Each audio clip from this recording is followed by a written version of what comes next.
नमस्ते बच्चों, my self Jaiswal sir. हम पढ़ रहे हैं class 10th science life processes. Last class में हमने देख लिया था कि किस तरीके से प्लांट्स में रेस्पिरेशन होता है। Now we will see respiration in animals. So respiration in animals.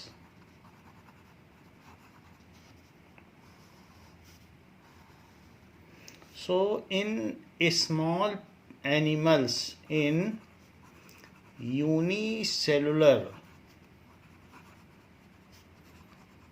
animals, diffusion process is sufficient for meeting oxygen requirement. Diffusion process is sufficient to meet oxygen requirement. Oxygen तो चाहिए respiration के लिए, ये चीज़ हमने देख ही ली थी कि रेस्पिरेशन होना है तो ऑक्सीजन चाहिए, यही है रेस्पिरेशन, तो ऑक्सीजन चाहिए। सो टू मीट ऑक्सीजन रिक्वायरमेंट, तो in amoeba respiration takes place with help of diffusion. No special organ is required. वैसे भी यूनिसेलुलर में क्या ऑर्गन होंगे? So in amoeba respiration takes place with the help of diffusion. Respiration takes place with help of diffusion.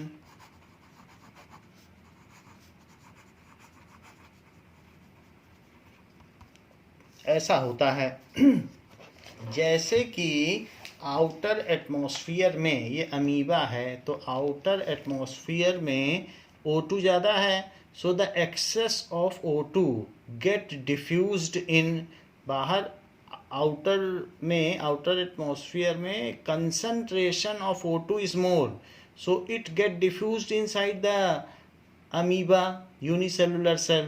However, whatever CO2 is produced, हम जानते हैं कि respiration में CO2 प्रोड्यूस होता है, so that produced by product और CO2 get diffused out, वो बाहर चली जाती है और इस तरीके से अमीबा में रेस्पिरेशन हो जाता है, ऑक्सीजन रिक्वायरमेंट पूरी हो जाती है।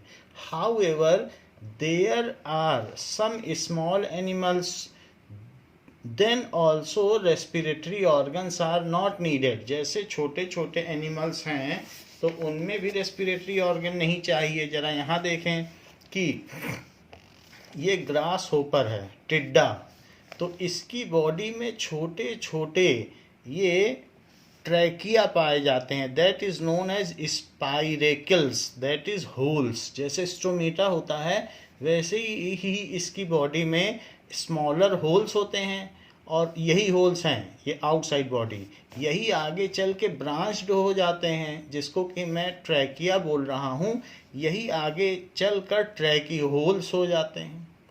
सो in grasshopper respiration takes place through smaller holes present in their body, तो होल्स प्रेजेंट होते हैं। So in tiny animals like grasshopper, in tiny animals like grasshopper, respiration, उनमें भी कोई रेस्पिरेटरी ऑर्गन नहीं होता, respiration takes place through tiny holes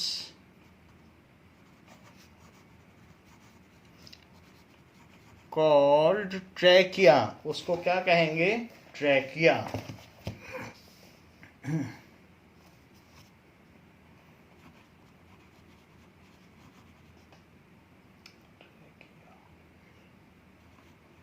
ये तो ये चीज़ होती है, अदरवाइज उसको स्पाइरेकल्स भी कह सकते हैं। विच इज फर्दर ब्रांच, जो अंदर बॉडी के अंदर जाते हुए ब्रांच्ड होते जाते हैं, फिर उसको ट्रैकीहोल्स कहते हैं। Which get further branched,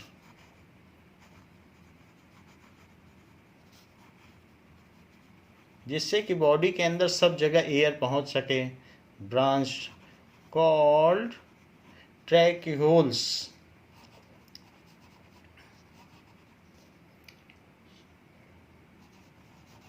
tracheoles है।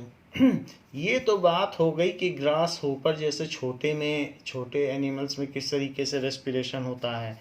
और भी कुछ हैं जैसे कि अर्थवॉर्म एंड लीच, उसमें कैसे होता है। सो अर्थवॉर्म एंड लीच, लीच जो होती है ब्लड सकर होती है, अगर ब्लड के कांटेक्ट में, स्किन के कांटेक्ट में आ जाए तो ये ब्लड सक कर लेती है। So they absorb the oxygen through the moist skin, उनकी स्किन मॉइस्ट होती है। So absorb oxygen through moist skin. तो लीच हो और या अर्थवॉर्म हो, उसमें जो भी होता है that this is earthworm and this is leech. तो उनमें मॉइस्ट स्किन है और फोल्डेड स्किन है, सेगमेंटेड स्किन है, इसमें भी सेगमेंटेड है। तो इसी में मॉइस्ट स्किन में ऑक्सीजन डिजॉल्व होकर उनकी बॉडी में चली जाती है और उससे उनकी ऑक्सीजन रिक्वायरमेंट पूरी हो जाती है। There is no special respiratory system present in them for fulfilling the need of oxygen. On the other side, fish is having a special respiratory organ called gills. So in fish respiration takes place, या ये कह सकते हैं कि oxygen requirement is fulfilled through gills. So in case of fish,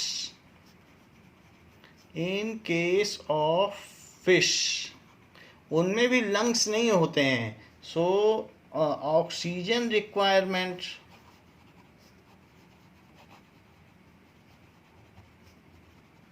is fulfilled through organ, respiratory organ gills.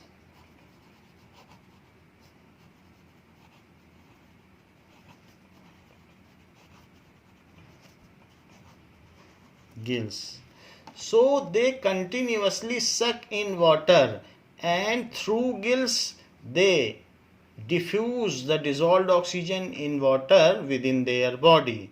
तो ये सारी चीज़ें हमने देखी कि अलग अलग चीज़ों में किस तरीके से होता है। However, in multicellular complex organism like human being, there is well developed respiration system is present for fulfillment of oxygen need. However, in multicellular well developed terrestrial animal, हम सब लोग टेरेन में रहते हैं यानी ज़मीन पे, तो terrestrial animal there is well developed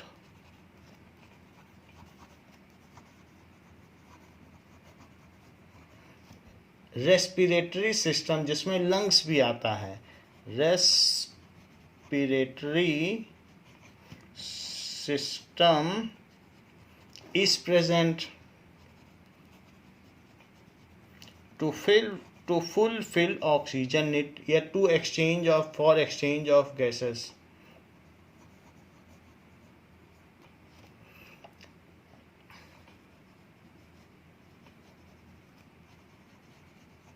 तो ऐसा होता है। अब ये जो सभी चीज़ें हमने देखी, इसमें दो चीज़ बहुत इम्पॉर्टेंट है। एक तो the amoeba, how respiration takes place in amoeba, और दूसरी चीज़ है कि how respiration takes place in fish. तो ये दोनों चीज़ें क्वेश्चन बनती हैं, तो हम इस चीज़ को अलग से देखेंगे कि अमीबा और फिश में किस तरीके से रेस्पिरेशन होता है, उसके बाद हम ह्यूमन के रेस्पिरेटरी सिस्टम में आएंगे। Now so respiration in amoeba,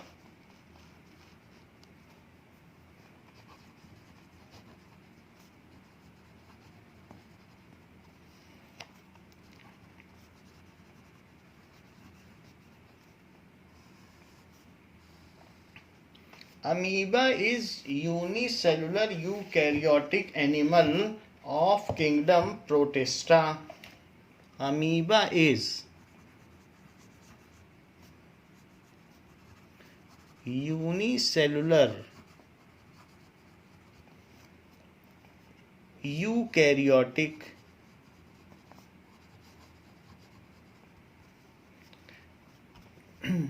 animal of kingdom, eukaryotic organism लिखना ठीक है, eukaryotic organism of kingdom protista, ऐसे लिखें, eukaryotic organism of kingdom protista, ये है। So as it remains in water, so as it remains in static water, so it uses dissolved oxygen in water for their respirational needs. So it uses oxygen dissolved in water for its respirational need.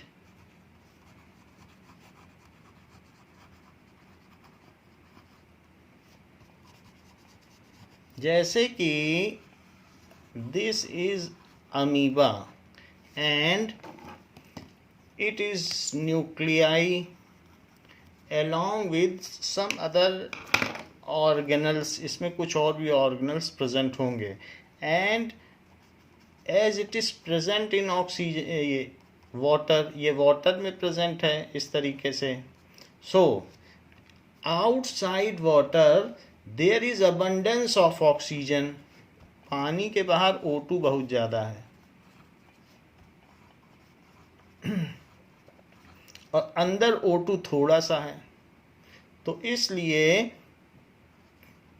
O2 moves, oxygen moves from higher concentration to lower concentration. अंदर lower concentration, O2 कम है, क्योंकि जितनी O2 अंदर पहुंचती है वो respiration के लिए यूज़ हो जाती है। हमें मालूम है C6H12O6 में O2 यूज़ होता है तो CO2 और H2 बनता है, तो O2 जाएगी और ग्लूकोज को तोड़ देगी। अच्छा, लेकिन जब ग्लूकोज तोड़ दिया जाएगा तो अंदर क्या क्या प्रेजेंट है, तो अंदर CO2 प्रेजेंट है, बहुत सारा CO2, और बाहर इतना CO2 नहीं प्रेजेंट है, बाहर थोड़ा बहुत CO2 प्रेजेंट है।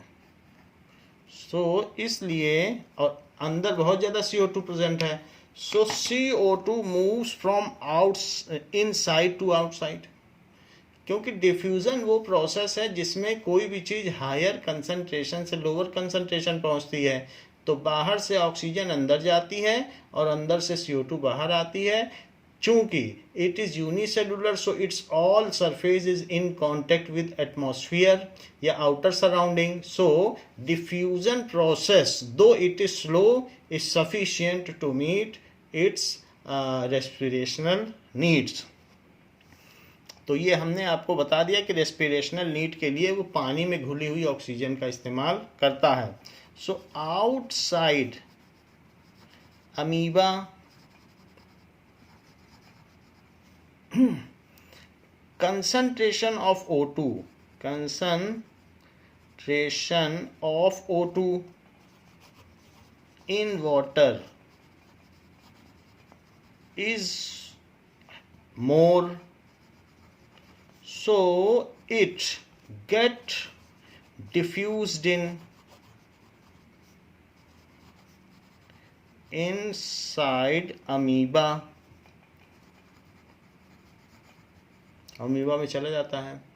There this oxygen is used for breaking down glucose.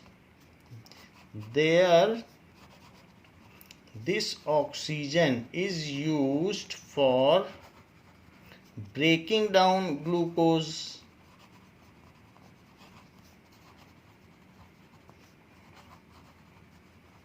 And CO2 and water is generated. CO2 और water generate हो जाएगा. As concentration of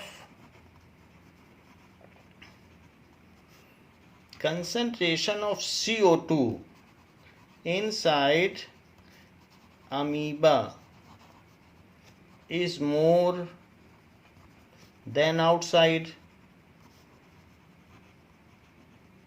so CO2 diffuses out through its cellular membrane,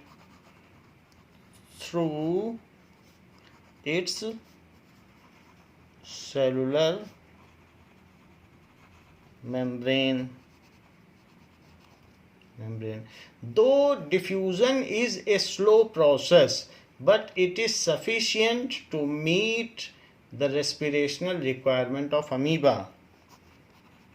Though diffusion, यद्यपि विसरण एक धीमी प्रक्रिया है. Diffusion is slow process. तथापि यह अमीबा की श्वसन जरूरतों को पूरा करने के लिए पर्याप्त है. Then though diffusion is slow process, but it is sufficient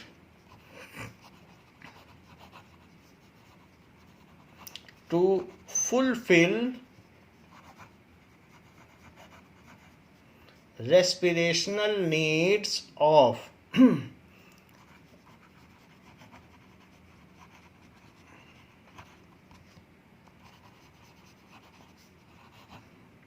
amoeba. Now, respiration in fish.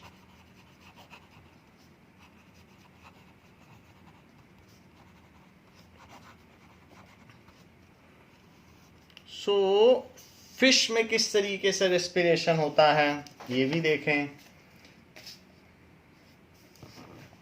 Fish is aquatic animal. Fish is aquatic animal. It uses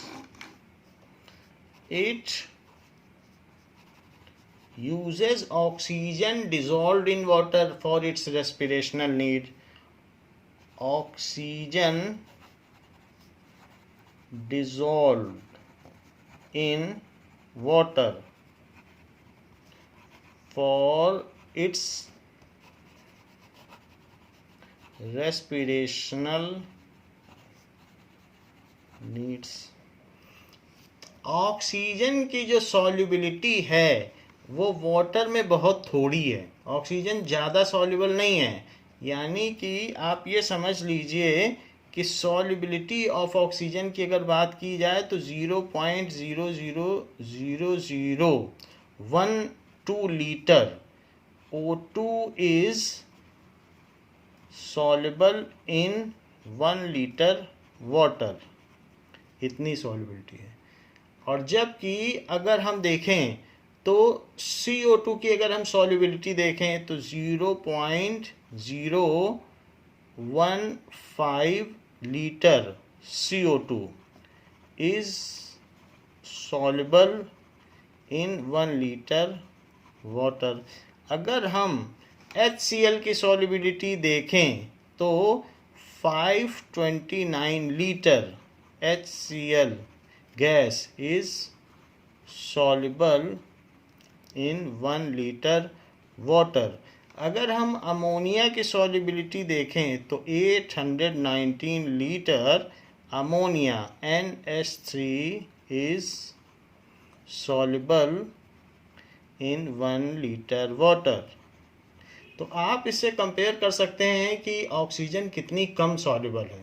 तो ऐसे केस में फिश को लगातार पानी गल्प करना पड़ता है, निगलते रहना पड़ता है और जल्दी जल्दी सांस लेनी पड़ती है, जिससे कि उसकी ऑक्सीजन की रिक्वायरमेंट पूरी हो सके, क्योंकि ऑक्सीजन इतनी डिजॉल्व ही नहीं होती पानी में, बहुत थोड़ी सॉल्युबिलिटी है। और सबसे बड़ी बात है कि जब गर्मी होती है तो उसकी सॉल्युबिलिटी और कम हो जाती है। जैसे आप पेप्सी को बिल्कुल ठंडे में रखो तो उसके अंदर गैस रहती है, और अगर बिल्कुल गर्म जगह रख दो तो सारी गैस उड़ जाती है। तो उसी तरीके से मछलियों को गर्मी में तो और दिक्कत हो जाती है, वो ठंडी की ओर भागती हैं, क्योंकि गर्मी में ऑक्सीजन की सॉल्युबिलिटी वाटर में कम हो जाती है। खैर जो भी हो, तो हम यहाँ पर कह रहे हैं it uses oxygen dissolve in water for its respirational needs. Solubility of oxygen in water is very low. solubility of oxygen in water is very low। so इसलिए वो क्या करती हैं, hence they have special respiratory organ called gill। hence they have special respiratory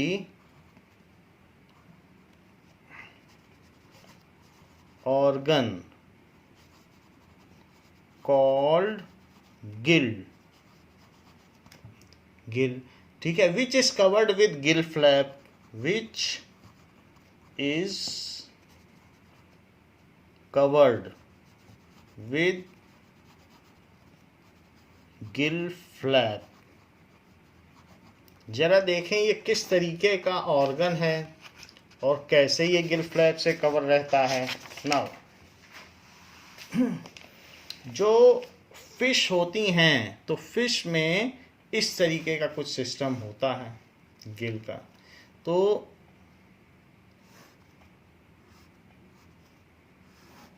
there is a folded membrane, इस तरीके से folded membrane रहेगी जो गिल रहेगी। और folded membrane what ever water is taken through their mouth, तो वॉट एवर वाटर इज, और इसके ऊपर एक फ्लैप रहेगा जिससे ये कवर रहेंगी। तो फ्लैप को आप उठा सकते हैं, उठ जाएगा। सो ऑन वन साइड जो भी ये पानी जाएगा वो क्या होगा, that water moves through Gill. ये एक ट्यूब्यूल है, तो इस ट्यूब्यूल से वाटर जाता जाएगा, ये पूरा ट्यूब सिस्टम है। और फिर ये है, और इसी में से फिर यहाँ से फ्लैप से पानी निकलेगा, ये ऐसे यहाँ से पानी लिया जाएगा। Water moves inside it and water moves outside through gills. तो पानी में ये इस तरीके से होता है। तो जो गिल हैं, गिल में से पानी जाएगा and gill is surrounded by blood. Gill किससे सराउंडेड है, it is surrounded by blood, चारों तरफ ब्लड है। तो blood it is one walled thick, gill is one walled thick, one cell thick. कितना थिक है, वन सेल थिक है। तो अब उसमें से जो ऑक्सीजन है गिल से वो ब्लड में चली जाती है, it is diffuse to blood, और ब्लड से फिर हर सेल तक चली जाती है। ब्लड तो ट्रांसपोर्ट कर ही देगा ऑक्सीजन को। तो इस तरीके से गिल से ऑक्सीजन चली जाती है। जरा हम गिल को देखें कि गिल कैसी होती है। सो दिस इज, ये जो गिल दिखाई गई है फिश में इस तरीके की होती है। This is a kind of gill. तो आप देख रहे हैं कि इट इज फोल्डेड मेम्ब्रेन, तो वही बात बताई गई। Now let us see how the gills are present in fish and what is their work. तो ये दोनों चीज़ें हम देखें।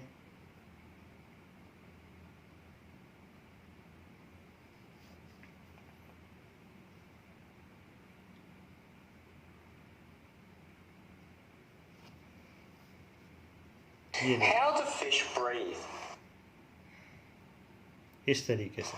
Through gills? Through gills. Okay, so we've only got the head of this fish, but we'll be able to see its gills. Here? Yeah, so So wet and ugh. okay, so they are the gills. What do you notice about them? What do you notice about those gills? They look How about the colour? Tell me about the colour. They look weird, a yeah? deep red Deep red. What makes them red, you reckon? blood. Yeah, blood. So these gills have lots and lots of blood vessels in them. Okay, lots of capillaries. Capillaries are super small. I reckon it might be. Just remember that colour. Okay, so this is how fish breathe. So इसमें कई fold हैं gills what के। else could you describe about these gills? What else would you say? They look a bit tentacle-y because they have Yeah. lots of different strands. Lots of different strands. Why do you think they've got lots of different strands? So it has various strands, और इसी में blood capillaries इंटरवूवन होती हैं gills में। Gills से through पानी जाता है, वाटर आउटसाइड निकल जाता है, तो यहाँ से जो वाटर जा रहा है ये ऑक्सीजनेटेड वाटर है, और that oxygen is absorb by the blood vessels. जैसे आपने देखा था वो रेड कलर की गिल्स थी, तो उसमें ब्लड वेसल्स उसी में इट इज़ इंटरवूवन, और वही जो ये डीऑक्सीजनेटेड वाटर है, सारा ऑक्सीजन उसमें से एब्जॉर्ब हो गया, और डीऑक्सीजनेटेड भी है, और इसमें CO2 ज़्यादा है, CO2 भी इसके थ्रू एक्सचेंज हो जाता है। तो यहाँ से ऑक्सीजनेटेड वाटर, जो वाटर में सॉल्युबल है तो ऑक्सीजनेटेड वाटर, और ये जो वाटर जा रहा है डीऑक्सीजनेटेड वाटर, ये तो ये चीज़ होती है। Now we will see how fish breathe in water. तो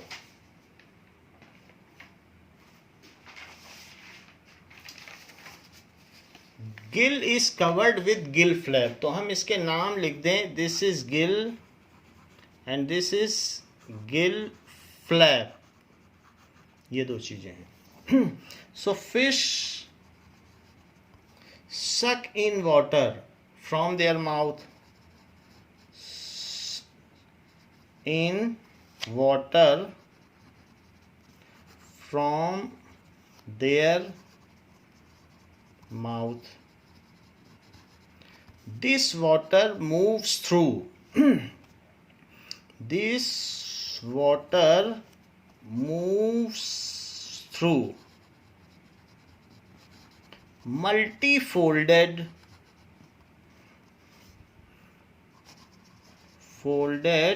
thin layered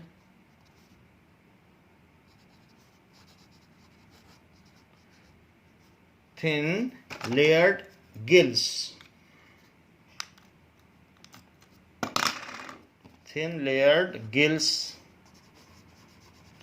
which is surrounded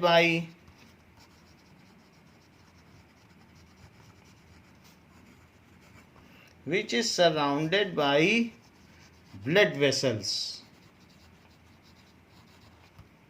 So oxygen present in oxygenated water get diffused into blood. Oxygen present in oxygenated water get diffused into blood, and CO2 present in blood diffuses to water present in gill, and CO2 present in blood, क्योंकि blood में CO2 ज़्यादा रहेगा respiration से, present in blood, क्योंकि respiration से जो चीज़ निकल रही है वो तो CO2 है, तो इसलिए CO2 ज़्यादा वहाँ प्रेजेंट रहेगा। सो CO2 present in blood diffuses to water in gills.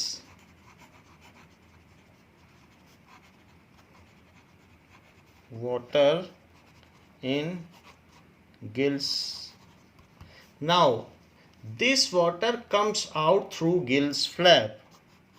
This water comes out through gills flap. As the percentage of dissolved oxygen is very less, so aquatic animals have to breathe faster for fulfilling their oxygenal requirement. As amount of oxygen dissolved या present in water is very low, so aquatic animals यानी जलीय जानवरों को aquatic animals have to breathe faster.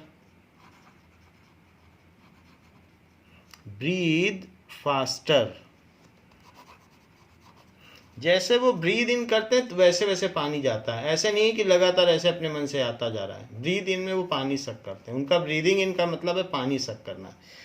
Breathe faster, कोई lungs तो है नहीं इनमें, इसी से गिल्स हैं, गिल से पानी है, गिल सक करेगा पानी, बस वही है। Breathe faster to fulfil their oxygen requirement. ये बात हमको मालूम है कि जो ज़्यादा फास्टर ब्रीथ करता है उसकी लाइफ उतनी कम होती है, तो इसी वजह से फिश की लाइफ कम होती है क्योंकि उनकी ब्रीदिंग फास्टर है। अगर हम भी अपनी ब्रीदिंग स्लोअर कर सकें तो अपनी लाइफ बढ़ा सकते हैं। So it is all upon breathing, rate of breathing on which the life depends. तो हम यहाँ देख रहे हैं ये इनमें एक डीमेरिट है क्योंकि इन्हें ब्रीथ फास्टर करना पड़ता है क्योंकि oxygen dissolve in water is come. जबकि जो टेरेस्ट्रियल एनिमल्स हैं जैसे हम लोग स्लो ब्रीथ करते हैं तब भी ऑक्सीजन रिक्वायरमेंट पूरी हो जाती है क्योंकि एयर में 21% ऑक्सीजन है which is sufficient to meet our oxygen requirement. और पानी में डिजॉल्व ऑक्सीजन की क्या हालत है वो तो मैंने आपको दिखा ही दिया है। So this is all which takes place in fish. तो ये तो बात हो गई कि किस तरीके से फिश में रेस्पिरेशन होता है। Now we will see respiration in human. तो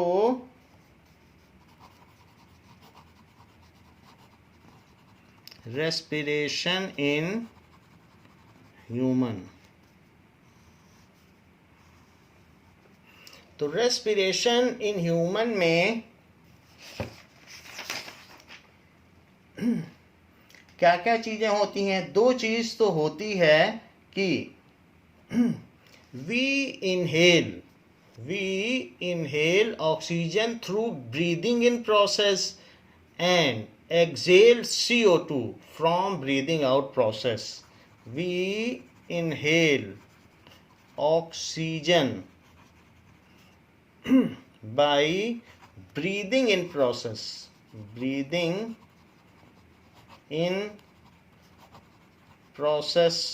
and exhale CO2 rich air. So we inhale oxygen rich air through breathing in process and exhale, बाहर फेंकते हैं CO2 rich air by breathing out process,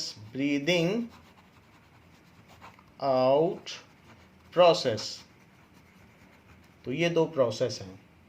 So it all takes place with diaphragm. ये कैसे होता है? Diaphragm की वजह से होता है। जैसे अगर हम देखें तो जो ब्रीदिंग इन प्रोसेस है, जो हमारी नेसल कैविटी है, ये नेसल कैविटी।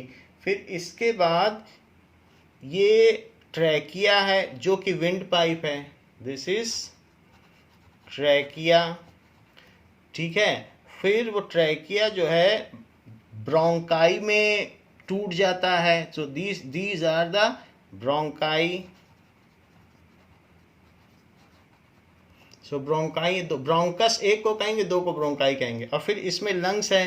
तो अब ये जो लंग्स हैं, तो let us see breathing in. So breathing in process में दीज आर लंग्स,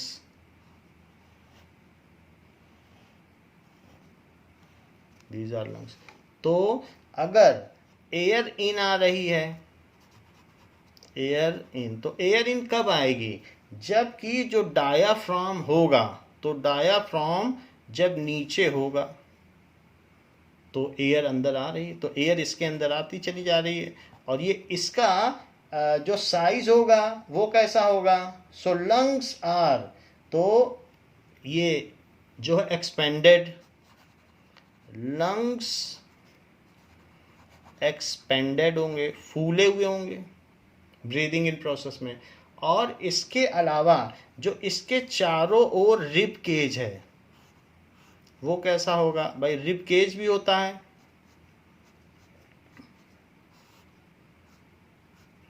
तो उसी के अंदर लंग्स होते हैं। सो जो rib cage moves upward and outward, rib cage moves outward.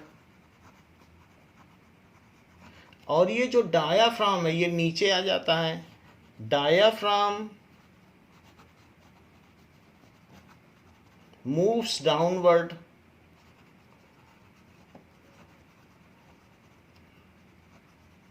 ये सब डायाफ्राम के मूव करने की वजह से होता है कि ये जैसे ही नीचे गया लंग्स फूल गए, लंग्स के फूलने से रिब केज भी, रिब केज आपस में स्लाइड करते रहते हैं। तो इस तरीके से जब हम देखेंगे तो ये रिब केज है, तो ये भी आपस में स्लाइड करते रहेंगे। और ये देखिए इसी के अंदर लंग्स होगा।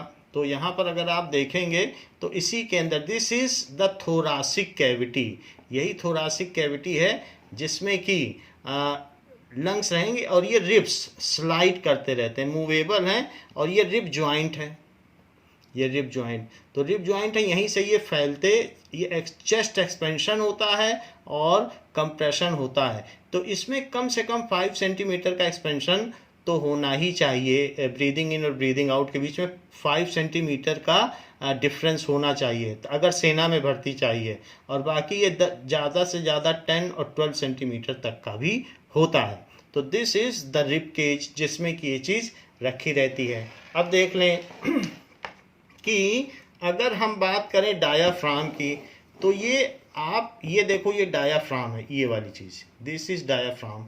इसके ऊपर थोरासिक कैविटी है। और नीचे अगर देखें तो नीचे देखने पर आपको पता चल जाएगा कि एब्डोमिनल कैविटी है। हम एब्डोमिनल कैविटी की अगर सारी चीज़ हटा दें, ये हटा दी, तो हमारे पास क्या बचेगा? ये हटा दिए, ठीक है। इसके नीचे किडनी हो गई जो एक्सक्रीटरी ऑर्गन्स है। और हमने लंग्स भी हटा दिए, ये देखो लंग्स, ये लीवर भी हटा दिए। अब हमारे पास क्या बच रहा है? ऊपर देखिए, now we are left with this portion जो थोरासिक कैविटी है, और उसके नीचे ये डायाफ्राम है। अगर हम डायाफ्राम के साथ ये पूरा पोर्शन आपको दिखाएं, ये तो खैर रिब दिखाई जा रही है, तो रिब के अंदर ही इनकेस्ड है। सो नाउ दिस इज, ये देखिए, सो दिस इज लंग्स। तो लंग्स हैं और ये लंग्स रिब के अंदर रहेंगे, ये हैं लंग्स। अच्छा, अब इसमें अगर हम, यही डायाफ्राम है जो ऊपर नीचे मूव करता है, और ये लंग्स हैं। लंग्स में भी, लंग्स के बीच में हार्ट देखो कैसे संभाल के रखा हुआ है। तो अगर हम हार्ट भी हटा दें, बीच में हार्ट है लंग्स के बीच में, सो वो बचा हुआ रहता है, बिल्कुल प्रोटेक्टेड है एक बैलून से। लंग्स तो बैलून जैसे होते हैं, तो हार्ट भी हटा दिया, तो अब ये लंग्स हैं। तो ये चीज़ें पेयर ऑफ लंग्स होती हैं। तो जैसा हमने देखा, लंग्स हैं और ये लंग्स के नीचे क्या होगा? ये डायाफ्राम है, इसी के नीचे डायाफ्राम के मूव करने से लंग्स एक्सपेंड होते हैं और कॉन्ट्रैक्ट होते हैं, जैसा हमने आपको बताया। चलिए, सो ये देखिए, ये बात हुई जो हमने कही है ब्रीदिंग इन की, तो ये नीचे जाएगा तो ये एक्सपेंड करेगा। सो दिस इज ब्रीदिंग इन। और देखिए ब्रीदिंग आउट, देखिए तो ब्रीदिंग आउट में क्या होगा, तो ये ट्रैकिया है और एयर आउट होगी, और ये जो लंग्स हैं ये अब ये उतने एक्सपेंडेड नहीं होंगे, ये कॉन्ट्रैक्टेड होंगे। ऐसा क्यों होगा, क्योंकि जो डायाफ्राम है वो ऊपर चला गया है, तो डायाफ्राम ऊपर होने की वजह से एयर एक्सपेल हो गई, और इसके अलावा रिब केज भी छोटा हो जाएगा, moves inward and lungs get contracted. So जो पेयर ऑफ लंग्स हैं गेट कॉन्ट्रैक्टेड, और ये डायाफ्राम मूव्स अपवर्ड,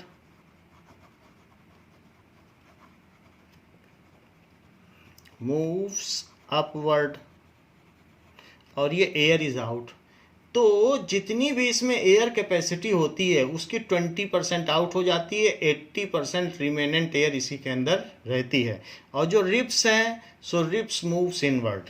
रिब्स के बारे में कहें तो रिब्स मूव इनवर्ड, और इस प्रोसेस को कहेंगे breathing out. So it is breathing out. तो ये ब्रीदिंग आउट का प्रोसेस है, जैसा कि हमने आपको बताया। नाउ इसी चीज़ को हम अब एक वीडियो से देखें तो पता चले कि किस तरीके से ये प्रोसेस होता होगा।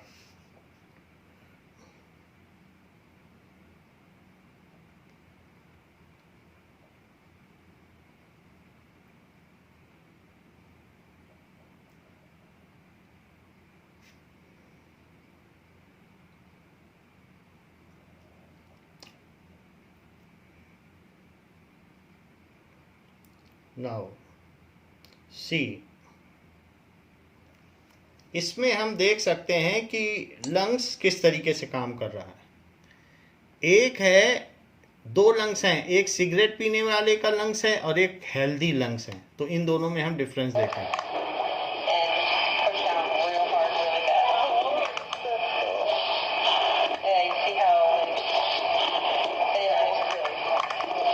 ये ह्यूमन लंग्स हैं,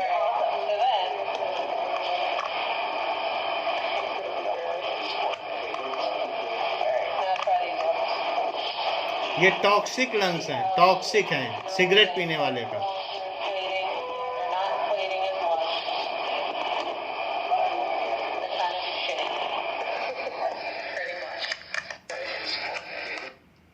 तो ये बात हमने देखी कि किस तरीके से लंग्स में एक्सपेंशन हो सकता है। जो हेल्दी लंग्स होते हैं वो एक्सपेंड करते हैं, इसको आप यहाँ देख सकते हैं। Now for a spectacular biological hack. Rachel Peterson from Washington State wanted to show her kids how lungs work. So she purchased some cow lungs from her local butcher and attached a leaf blower. Lungs just look weird. But then again, I guess they weren't designed to travel around without the rest of the cow. But to me, as a biologist, Oxygen through its bronchial tubes is to increase the surface area where and this is to be able to transfer oxygen into the tissues and to allow CO2 or carbon dioxide to transpire out of the tissue. So surface area is really critical in the lung. तो इस तरीके से हमने देखा कि जो lungs हैं वो किस तरीके से एक्सपेंड करते हैं और किस तरीके से कॉन्ट्रैक्ट करते हैं। And heart is secured between lungs, इसको यहाँ देखा जा सकता है, that is heart. So here we've got Heart इसके बीच में रहेगा। heart from a sheep, and it would be this way round. So here we have the left lung, and here we have the right lung. And I can just demonstrate that these are lungs by intubating the trachea, which is here. That is windpipe को trachea वो बोल रहे हैं. And I can blow up the endotracheal cuff, and then we should be able to inflate these lungs. They're a bit leaky, but I think we can basically see that the lungs are inflating as we put positive pressure into the lungs.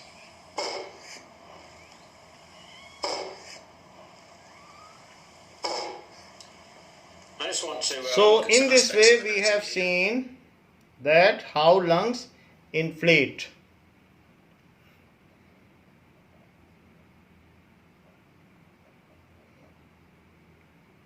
Now let us see one more video for its familiarization. This is lungs and this is trachea.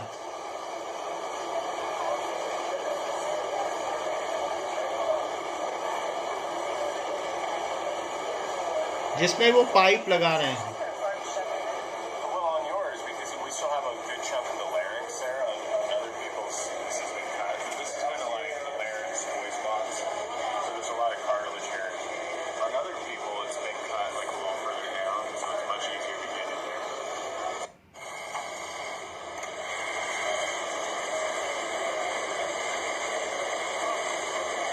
Listen again. So in this way lungs get inflated. So this is the inflation of lungs.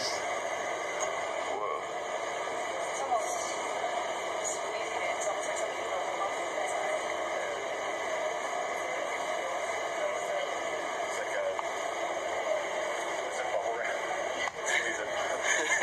But we can see the lobes really good, right? The lobes of the lungs. So the lungs not just one big massive thing, it's little different lobes and chambers. So, would this be considered one lobe, or a way it's kind of divided up with that? Like this is a lobe.